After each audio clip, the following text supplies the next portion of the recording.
Hej, jeg hedder Frode, og det er ikke engang løgn. Men meget af det, som min mormor og morfar siger, kan man ikke stole på. Min mormor hedder Inge, og min morfar hedder Fernando. De er begge to vilde med ord, men de er også fulde af løgn. De siger altid, at man ikke skal tro på alt, hvad man hører. Nogle gange er det nemlig med løgn på.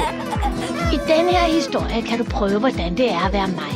Inge og Fernando vil fortælle om et ord, og du skal lytte godt efter. Når de har fortalt hver deres historie, kan du nemlig prøve at gætte, hvilken historie, der er med løg på.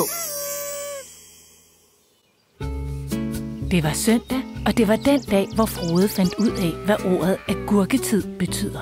Hjemme hos Inge og Fernando havde der været fuld fart på. Frode havde leget med søvs hele eftermiddagen, og nu lå de helt flade på gulvet. Men Frode var også blevet sulten, så han ville lige se, om der var noget lækkert at spise ude i køkkenet.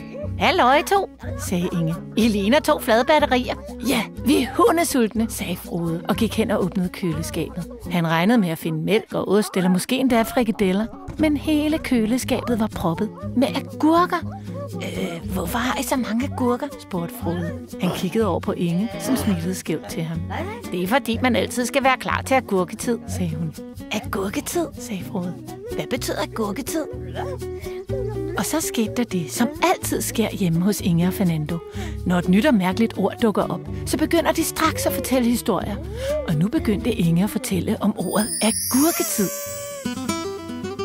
Altså, agurketid er bare den sprødeste tid.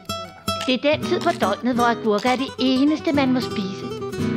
Agurketiden begynder, når du har børstet tænder om aftenen og varer helt til næste morgen. Alle børn har nemlig ret til at spise agurk, når de får læst godnathistorie. Også selvom de allerede har børstet tænder. Nogle gange, så vågner jeg midt om natten, og så kan jeg godt være lidt sulten. Så lister jeg lige ned i køkkenet og napper en agurk eller 2. Og det kalder man at gå agurk. Inge, det er da vist din historie, der er gået agurk. Den er vist med løg på. Fernando havde lyttet med på Inges historie om agurketid, og nu stod han i køkkendøren og grinede. Inges forklaring passer overhovedet ikke. Den er der med løg på, sagde Fernando. Måske er det bedre, at jeg fortæller, hvad agurketid i virkeligheden betyder. Og så skete der det, som altid sker hjemme hos Inge og Fernando. De påstår nemlig begge to, at det er den anden, der lyver. Og nu var det Fernando, der begyndte at fortælle sin historie om agurketid. Agurketid, ja. Det betyder, at det er sommer, og om sommeren sker der heldigvis ikke så meget i verden. Og så må aviserne fylde siderne med små historier. Men for mig er agurketid noget helt særligt. Det er bare den bedste tid i mit drivhus, og så kan jeg sidde mellem agurkerne og læse hyggelige nyheder i min avis. Jeg hygger om planterne, og jeg plukker de sprødeste agurker, og så sylter jeg dem.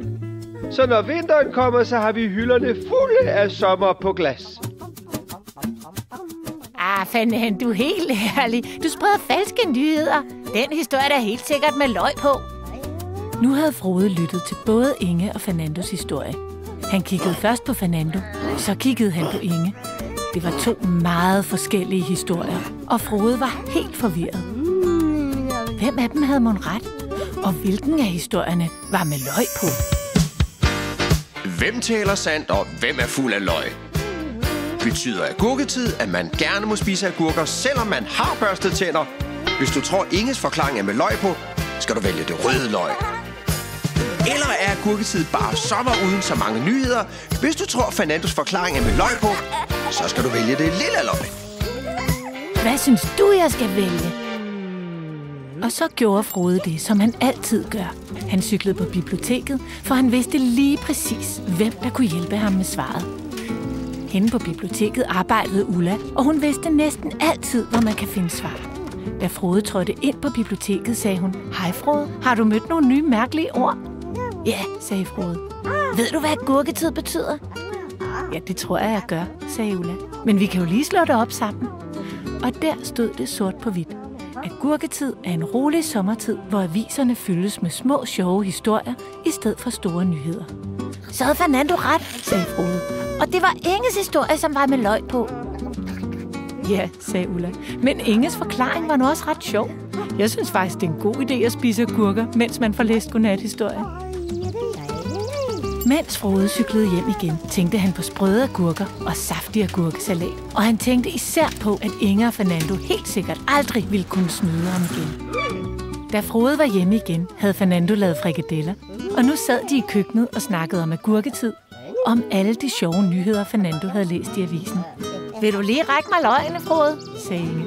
Jeg tror nemlig, det vil smage ekstra godt med løg på.